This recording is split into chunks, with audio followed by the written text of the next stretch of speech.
Hola, ¿qué tal? Bienvenidos a este tema. Bienvenidos a los presentes aquí y a los que están también escuchando desde otros lugares.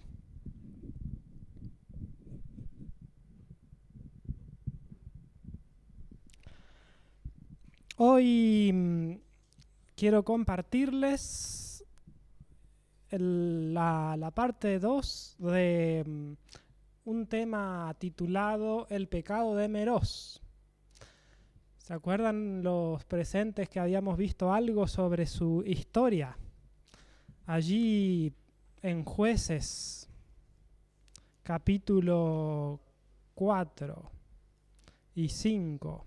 Sí, en el libro de Jueces. Josué, Jueces. Jueces, capítulo 4 y capítulo 5. Allí está la historia de Débora y Barak. Y recordemos un poquito la historia, ya la habíamos leído, así que no vamos a leerla toda de vuelta, pero resulta que los hijos de Israel habían estado apartándose de Dios.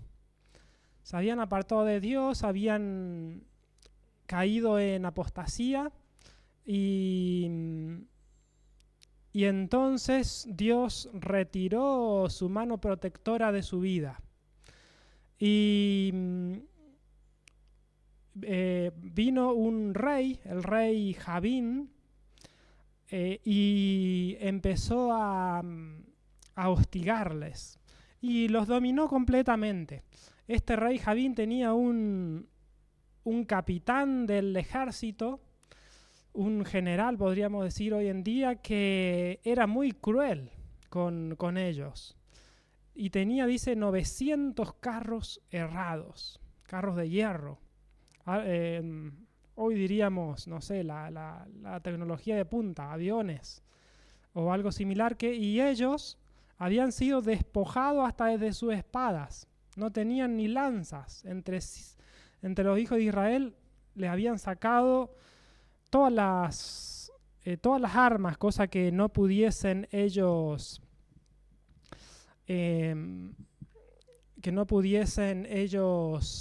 ganar alguna guerra. Entonces así estaban. Allí tienen en la imagen allí unos carros herrados y uno de los dioses de los cananeos de ese tiempo. Parece que ese era Baal, no recuerdo bien. Entonces, bueno, y el mal empezó a apretarles. Cada vez se ponía la situación más difícil. La economía más difícil, porque ellos plantaban y en el tiempo de la cosecha venían los enemigos, le arrebataban todo. Después tomaban a sus mujeres, los golpeaban, en la guerra los mataban, les robaban todo lo que podían. Entonces la situación año tras año se volvía más desesperante y así pasaron como unos 20 años en que ellos estaban atribulados. Así que, bueno, y imagínense cuando les robaban. ¿Les han robado a ustedes, a todos los presentes aquí alguna vez? Bueno, imagínense que no sea una vez, sino que sea todas las temporadas. Ustedes trabajan duramente y cuando van a disfrutar de su trabajo, vienen, les roban. Después, de vuelta, vienen, les roban. Golpean a sus hijos, se los llevan de esclavos. Y así estaban. Y ante la adversidad, ellos empezaron a reflexionar. Empezaron a decir, bueno, la verdad que este Dios, Baal, no es nada efectivo. Y se empezaron a acordar del Dios original, del Dios de Israel. Empezaron a recordar los tiempos tiempos buenos, donde ellos dominaban a los extraños, donde ellos cosechaban, donde ellos plantaban y cosechaban, donde ellos podían obtener el fruto de su trabajo. Pero resulta que no tenían los medios, no tenían las herramientas para vencer, no tenían las armas para vencer a este gran enemigo. Era imposible por los carros y las armas que tenían. Pero lo que es imposible para los hombres no lo es para Dios. Entonces Dios, ante el extendido clamor del pueblo, llamó a dos personajes. Llamó a Barak y le dijo: tú vas a derrotar a Israel. Pero bueno, no sabemos, porque no lo relata la Biblia qué pasó, pero él no lo hacía. Entonces, en ese tiempo había una mujer. Allí nos relata en Jueces 4, versículos 6 al 9. Había una mujer llamada Débora. En Jueces 4, versículos 6, 7, 8 y 9. Allí nos dice que había una mujer, Débora, que mandó a llamar a este Barak. Y le dijo: no te dijo Dios, no te llamó Dios para ir a vencer a los filisteos. Y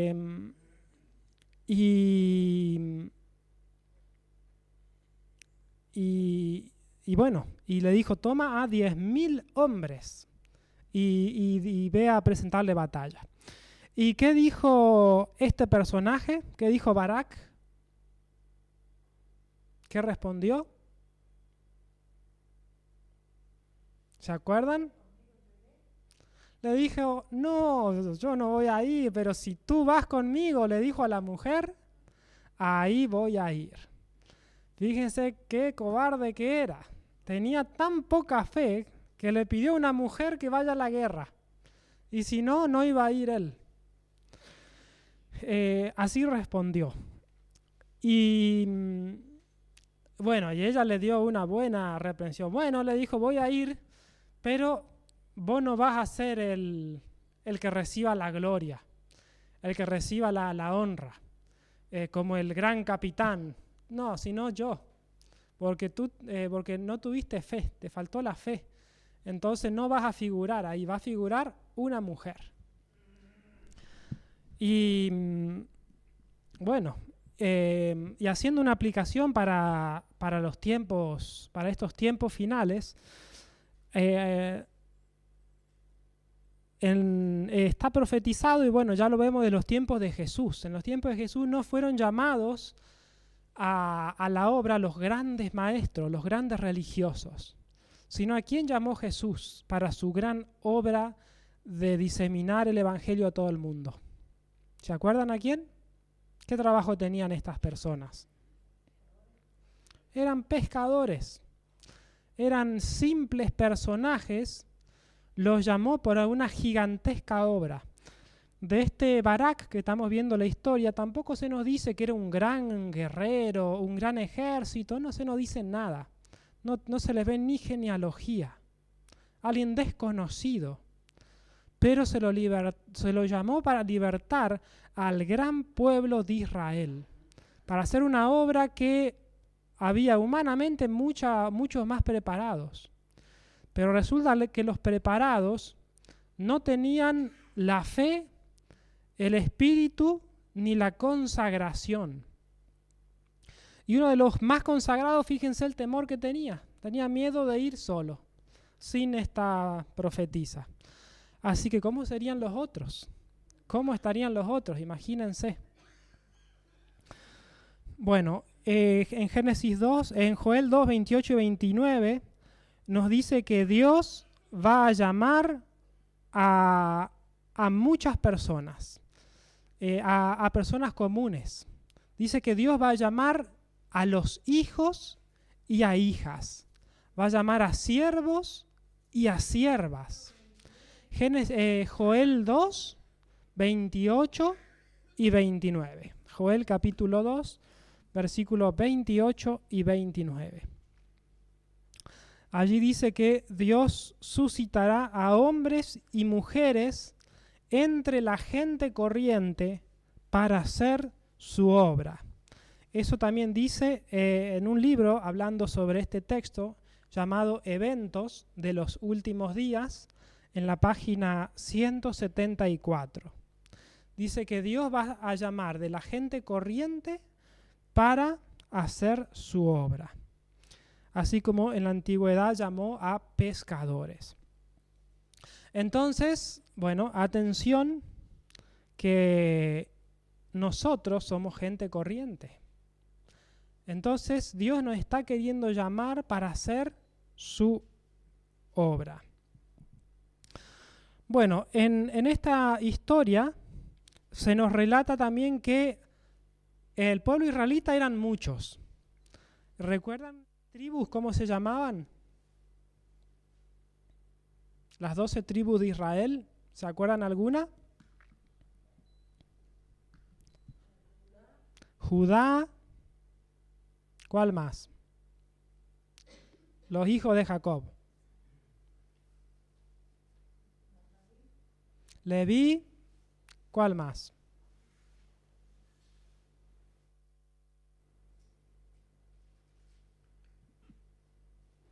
Zabulón, Neftalí, Aser, Efraín, Manasés, Rubén,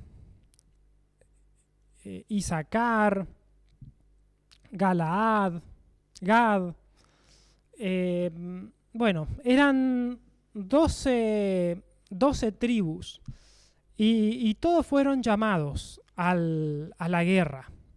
Fueron llamados, pero ¿cuántos acudieron? No todos.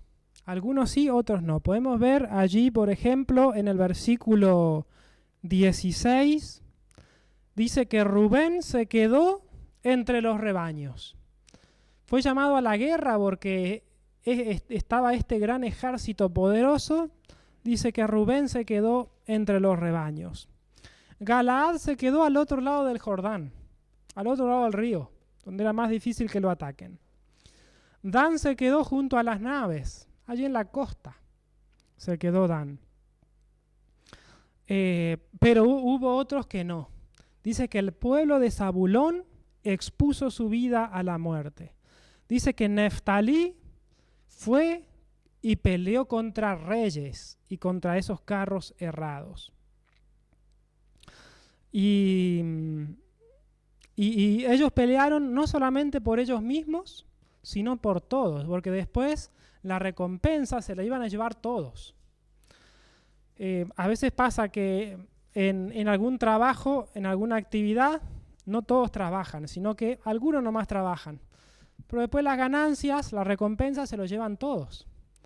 Entonces, cuando todos colaboran, es que allí todos van a llevar la recompensa. Entonces, no solamente unos pocos tienen que colaborar, sino todos. Bueno, quiero leer algo en 2 de Samuel 23.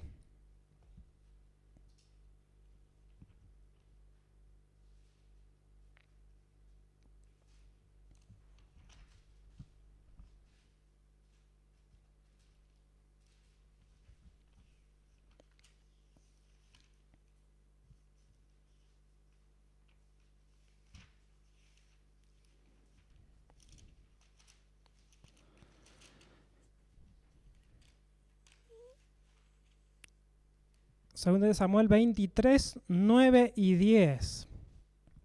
Dice allí, después de Eleazar, hijo de Dodo, Ahoita, uno de los 3 valientes que estaban con David, cuando desafiaron a los filisteos que se habían reunido allí para la batalla y se habían alejado los hombres de Israel, Este se levantó e hirió a los filisteos hasta que su mano se cansó y quedó su mano pegada a la espada.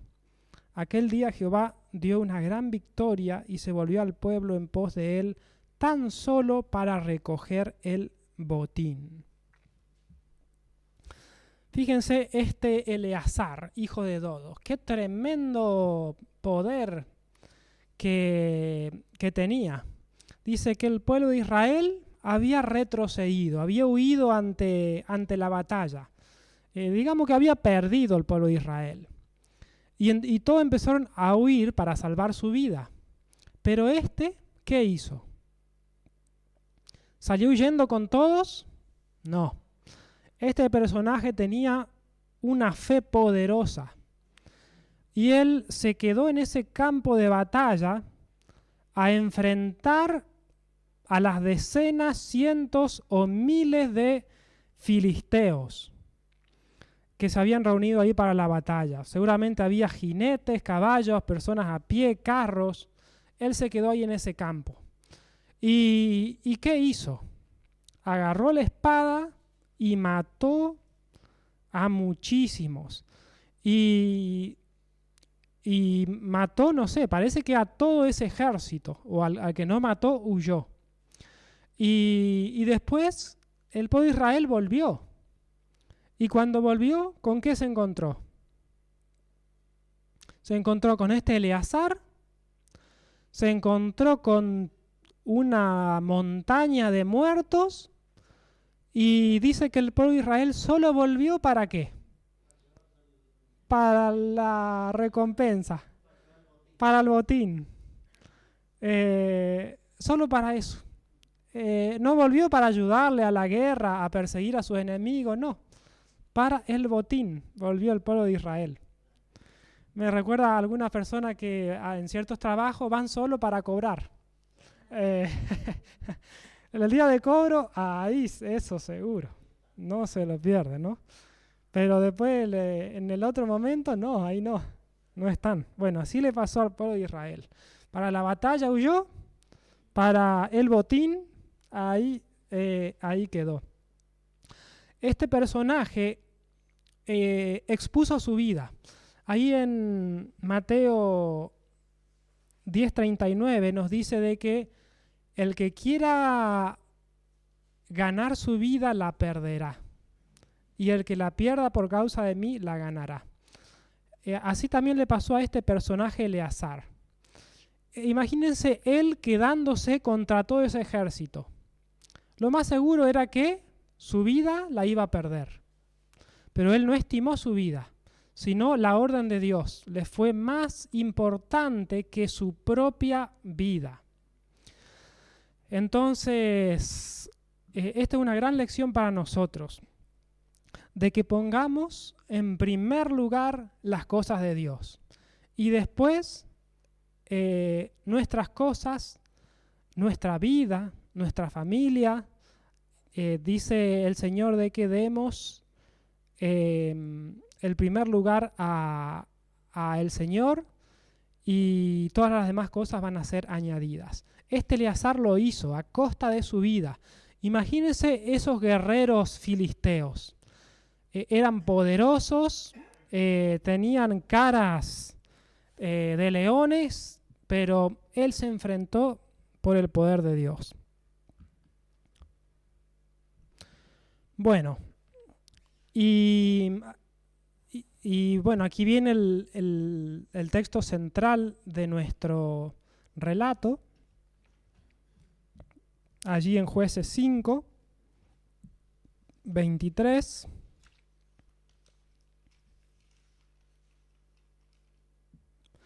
Hablando de todos estos que cuando se los llamó a la batalla no acudieron, dice: maldecid a Meroz, dijo el ángel de Jehová, maldecid severamente a sus moradores, porque no vinieron al socorro de Jehová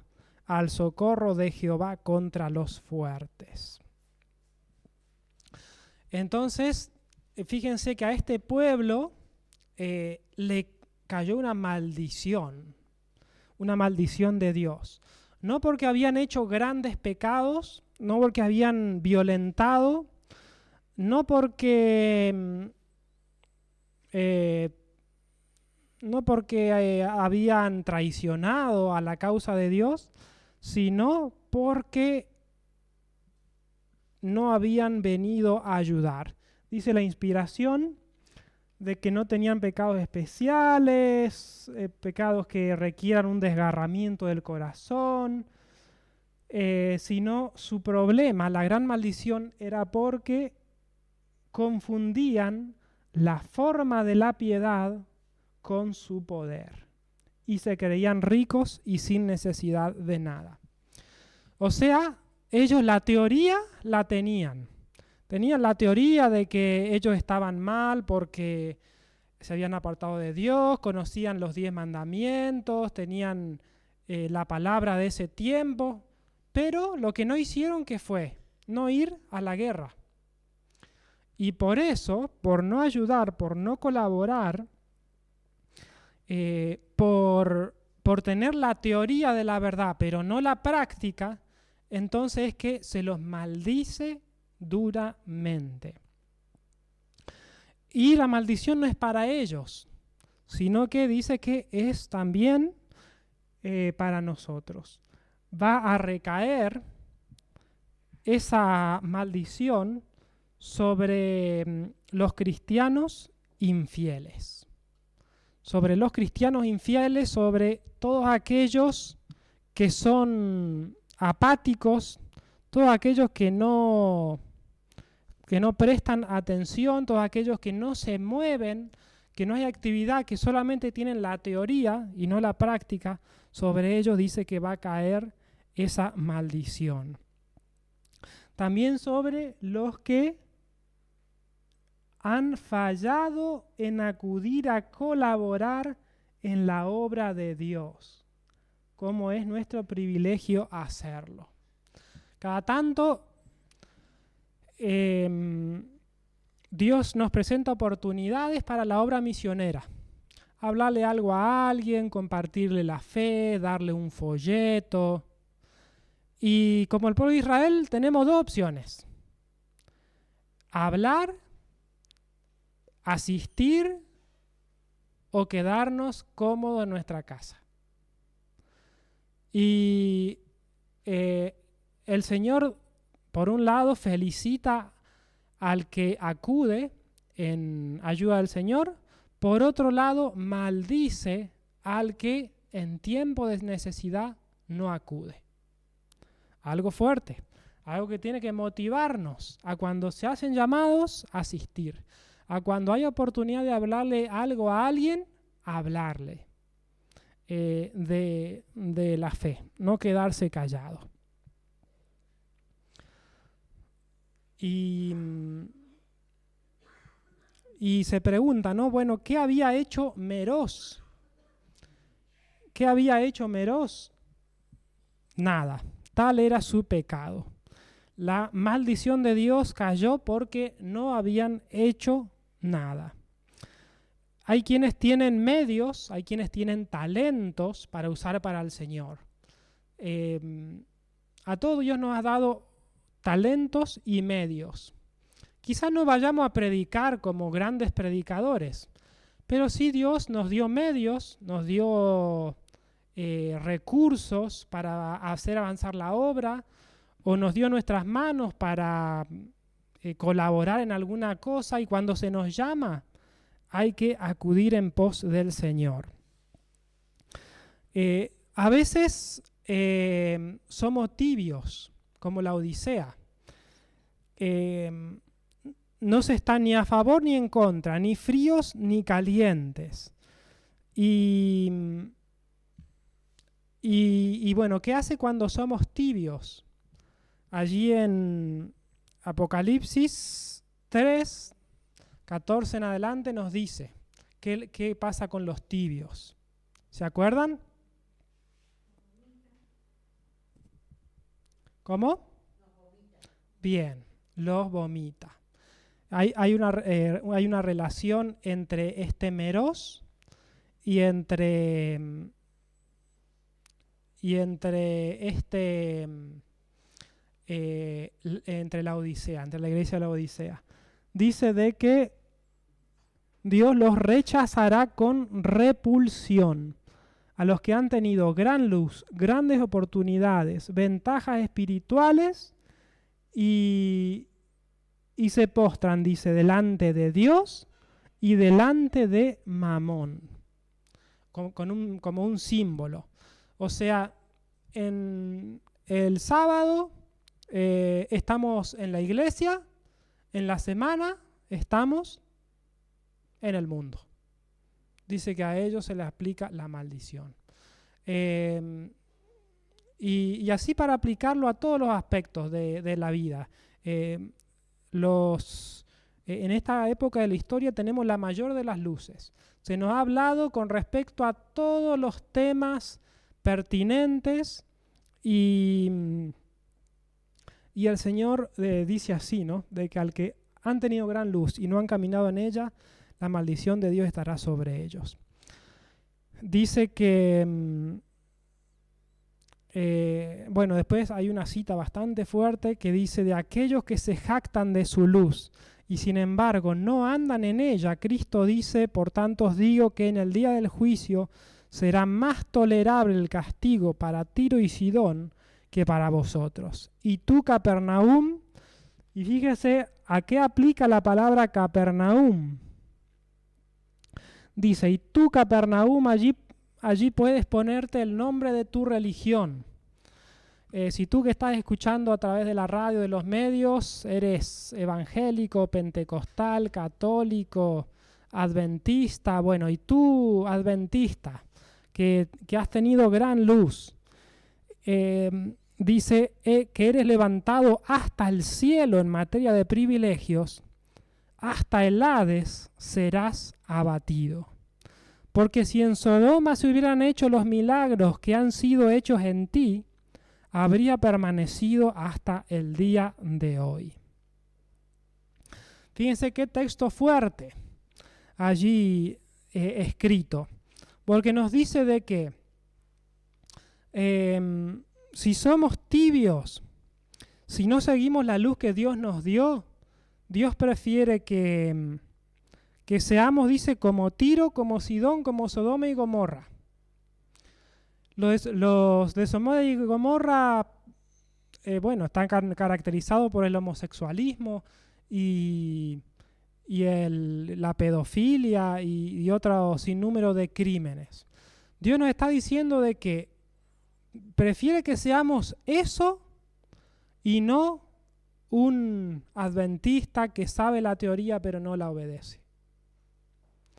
Dios prefiere que estemos en el mundo y no un cristiano para calentar sillas. Tremendo. Allí en Apocalipsis 3, 14 al 17, ahí está el relato de la iglesia de la Odisea.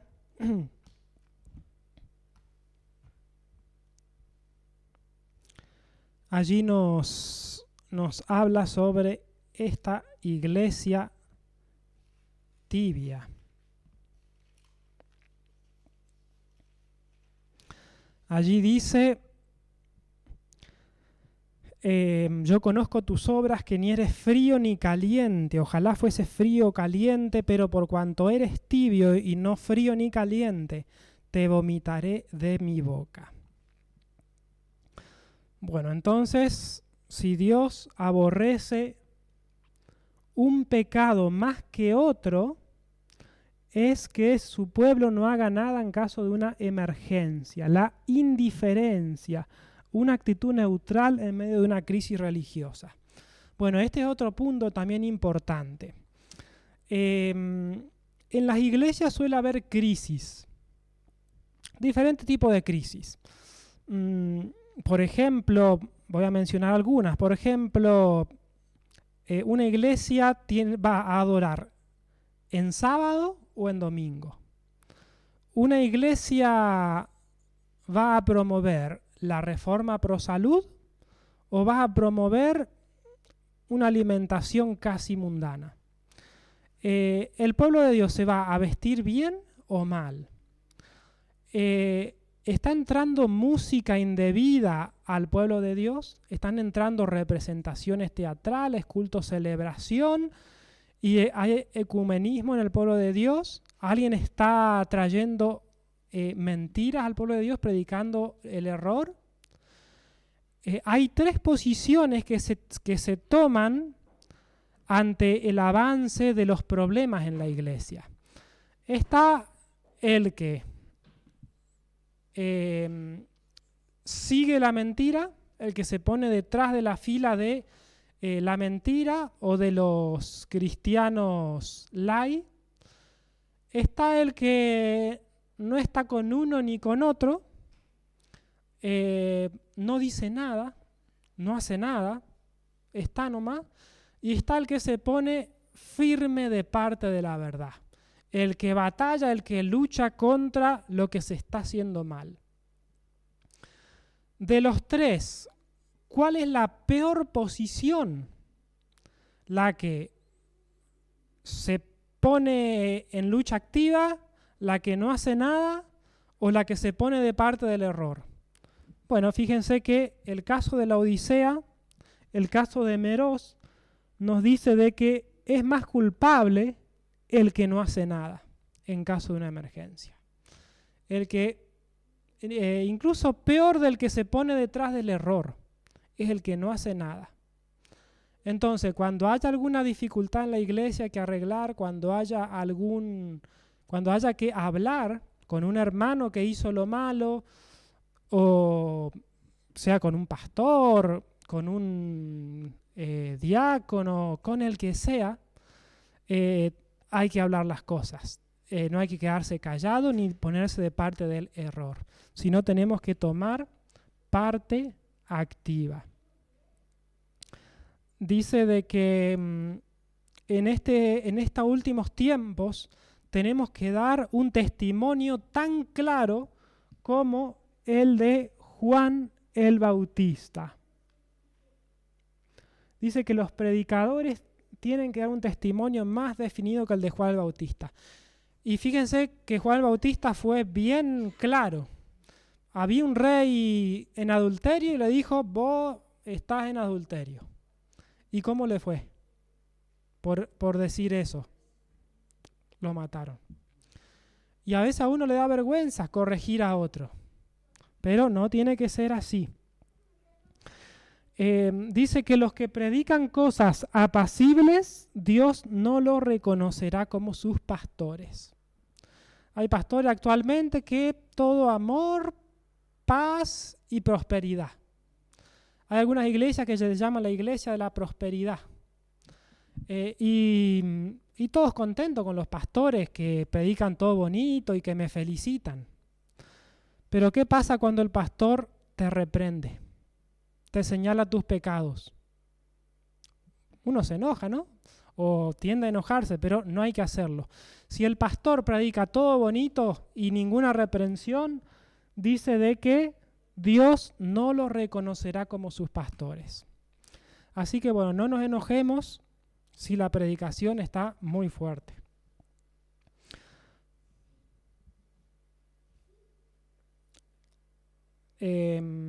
También hay una advertencia para todos, ¿no? Los que no sienten pesar por su propia decadencia espiritual ni lloran sobre los pecados ajenos, quedarán sin el sello de Dios.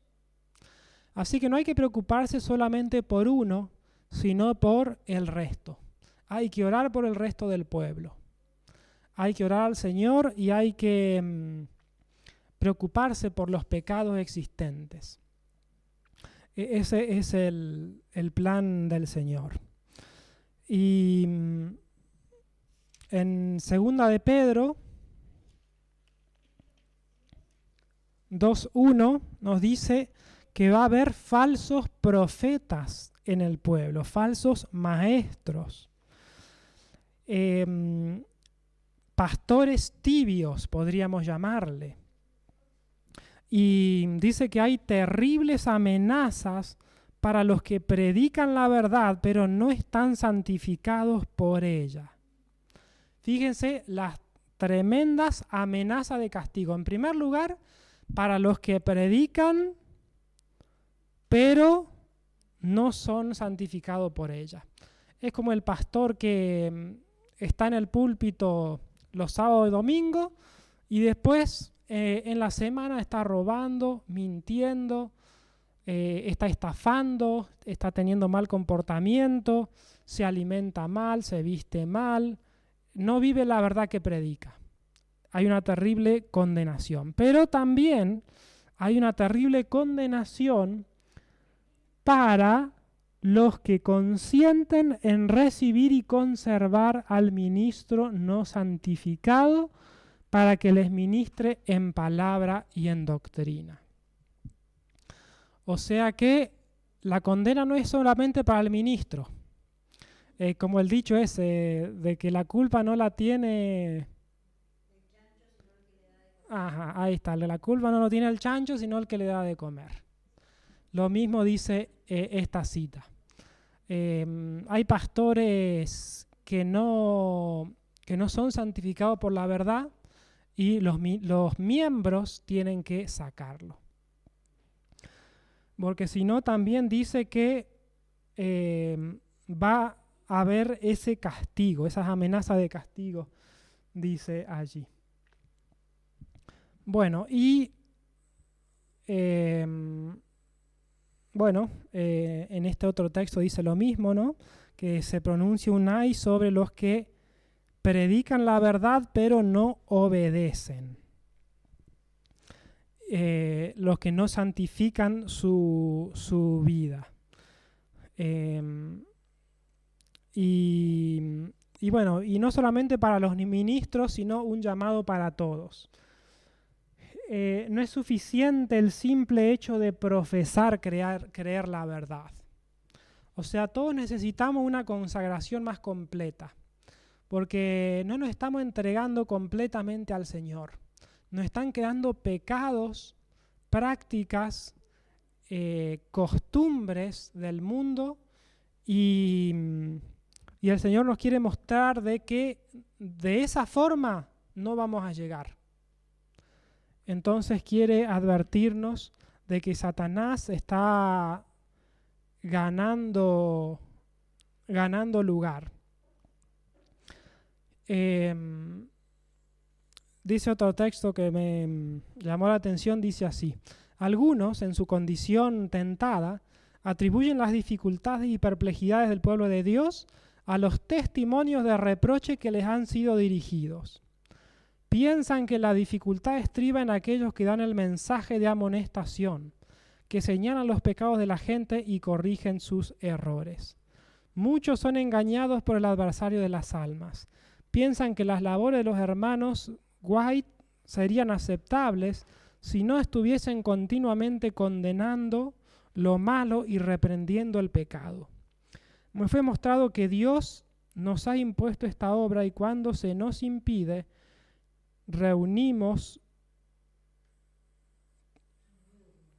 cuando se nos impide reunirnos con los hermanos, esto fue escrito al comienzo de su ministerio y estaban tratando de impedirles que se presentaran delante de la gente porque su mensaje era demasiado directo, y dar nuestro testimonio, y nos vemos contrarrestados por las sospechas y los celos de los que no son consagrados. Entonces Satanás impulsa estratégicamente sus tentaciones.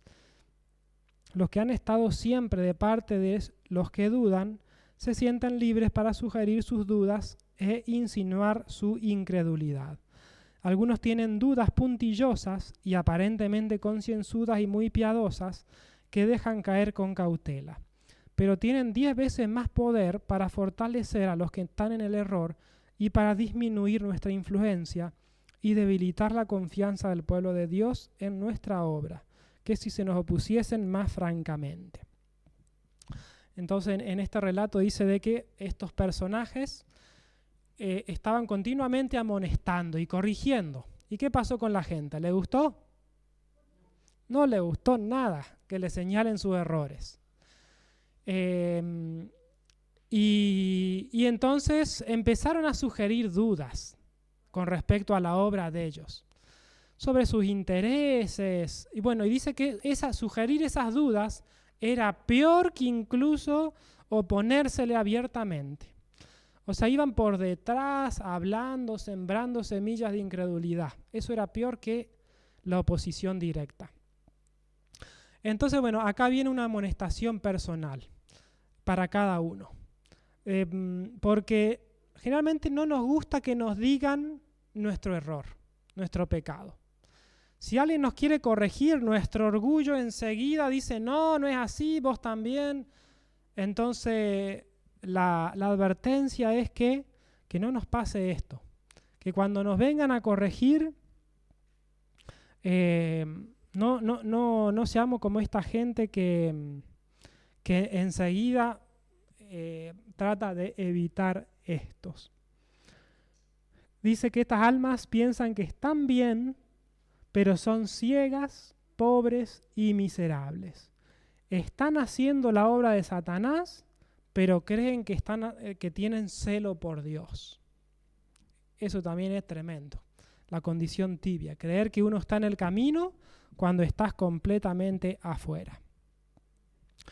Bueno, entonces en resumen, vimos en este tema un repaso sobre la historia de Débora, de Barak, de la batalla que se libró contra los filisteos. Hubo una victoria de parte de los hijos de Dios,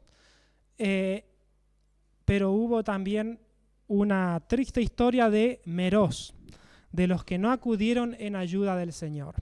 Así también, en este último tiempo, va a suceder lo mismo. Va a darse una gran batalla, la batalla del Armagedón. Va a haber personas que se pongan de parte del Señor, que luchen, que batallen de parte del Señor, y van a estar los tibios, los que no colaboran, los que no se pongan de parte de Dios. Entonces, ¿qué es lo que necesitamos en esta hora? ¿Qué es lo que necesita el mundo? Necesita hombres que no se vendan, que no se compren, hombres que sean sinceros, hombres y mujeres, ¿no? Que sean honrados en lo más íntimo de sus almas. Hombres que no teman dar al pecado el nombre que le corresponde. Hombres cuya conciencia sea tan leal al deber como la brújula al polo. Hombres que se mantengan de parte de la justicia, aunque se desplomen los cielos. Bueno, ojalá seamos estas personas que sean fieles, que sean activos y que cuando se nos llame al deber acudamos prestamente. El Señor les bendiga.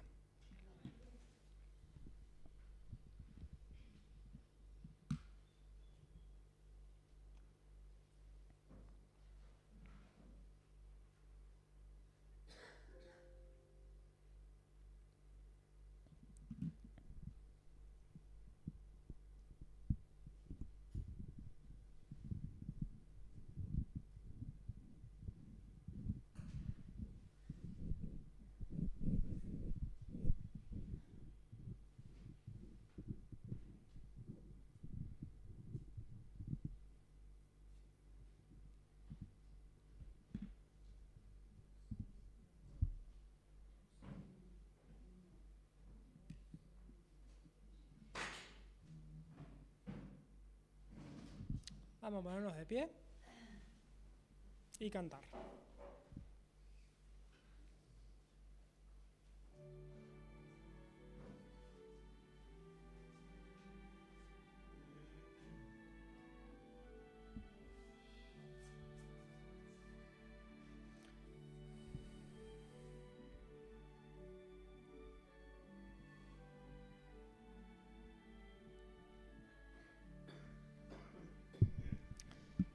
Salvador, a ti me rindo, obedezco solo a ti, mi guiador, mi fortaleza, todo encuentro Cristo en ti, yo me rindo a ti.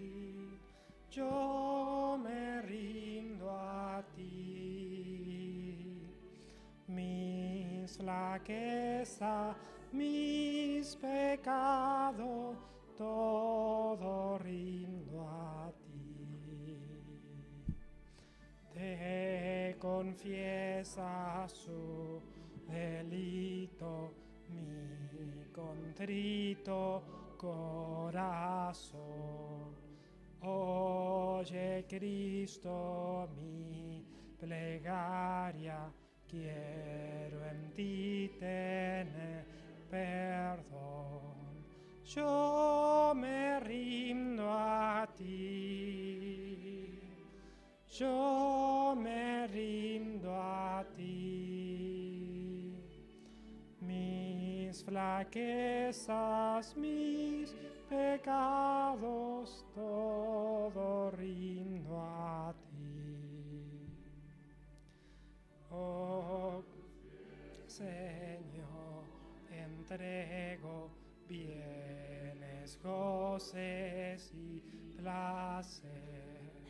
Que tu espíritu me llene y de ti sienta el poder.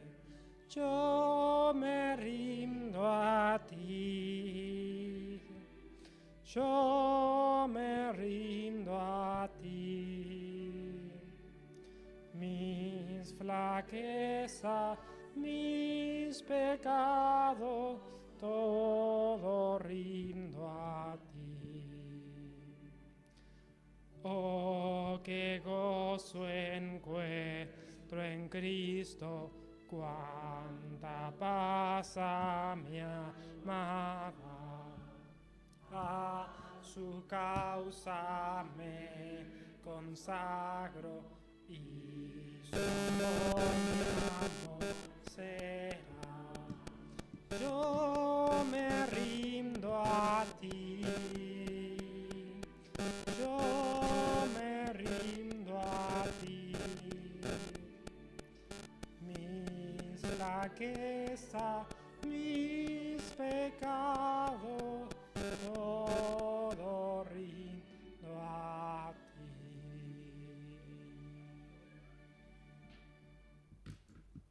Amén. Oremos.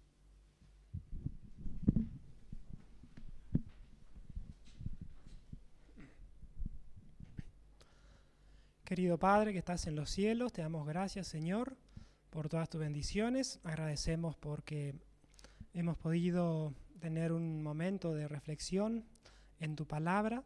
Pedimos, Señor, que nos ayudes a poder tomar parte activa en nuestra vida espiritual y en tu obra también. Pedimos, Señor, que puedas acompañar, estar con cada uno de los presentes, de los ausentes y de aquellas personas que quieren seguir tu palabra. Oramos en el nombre de Jesús. Amén.